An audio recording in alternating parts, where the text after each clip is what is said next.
Hi, everybody. This is Sharik Zuffer. I'm here at Facebook's Washington, D.C. office, and we're coming at you live from Facebook's D.C. studio. And I'm so excited to have my friend and colleague, Ani Zonneveld, who is the president and founder of Muslims for Progressive Values. So super excited to have you here today, Ani. Thanks, Sharik.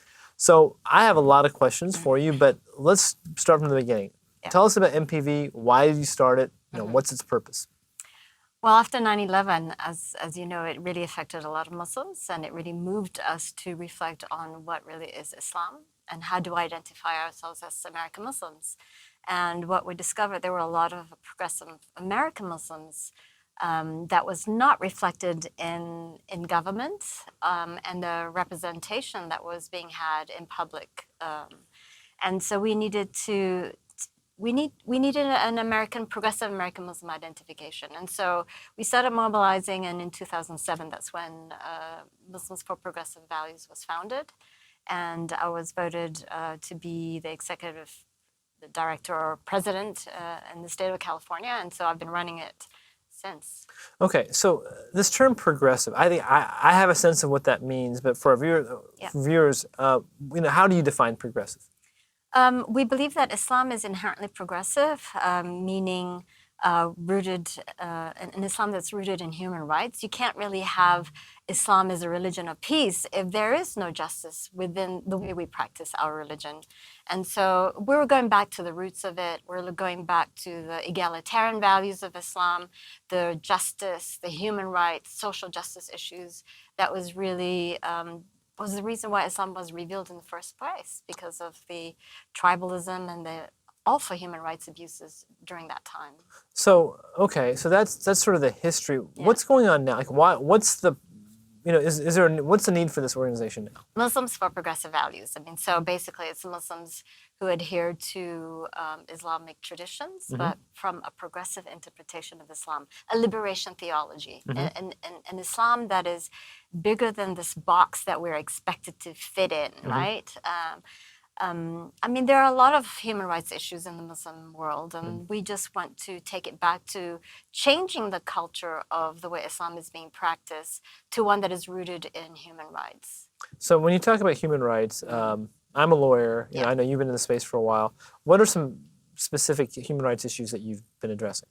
Well, in the United States, you have women's rights that's being deprived of. Basically, the right to decide who you marry, when you want to marry. There's still forced marriages in Muslim society. Even in the United States? Even in the United States. I mean, there is no, for example, in the United States, there is no standard federal law for the marriage age, right? So it's 16 with parental consent based on the states that you're in, with a few exceptions. Even the liberal state as California is 16 with parental consent. And you have children being forced into marriage. And it's not just indicative of just Muslim societies, but conservative societies, communities, Orthodox Jews, Christians, and Muslims. I see. So that's just an example. Then you have FGM, female genital mutilation and cutting. That's also done so in the name of religion, although it has no basis in Islam whatsoever.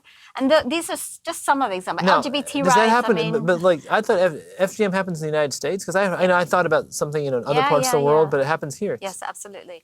As a matter of fact, Muslims for Progressive Values is part of a U.S.-based umbrella organization. It's got U.S.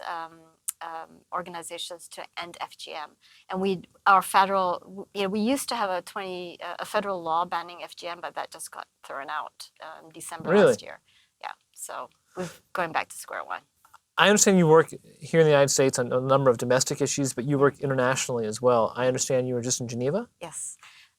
We have UN status, and that means that we have access to some of the policy work that we do there, crafting legal language. So we do a lot of human rights work at the United Nations in New York, as well as in Geneva at the Human Rights Council. And we do forums, we have speakers forums, we partner with a lot of the member states as well.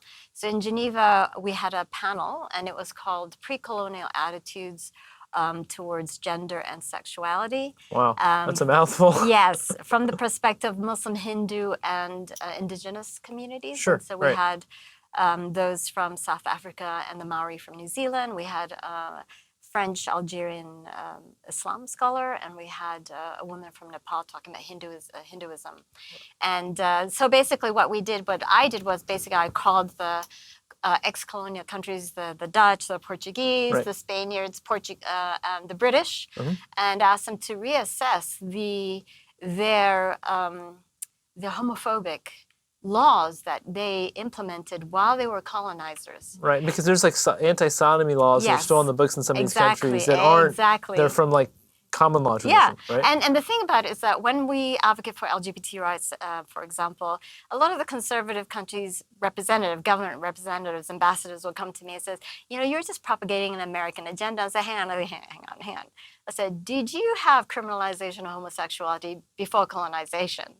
And so we're not the one that's doing it. We're going back to the roots of Islam because we did not have discrimination. We don't.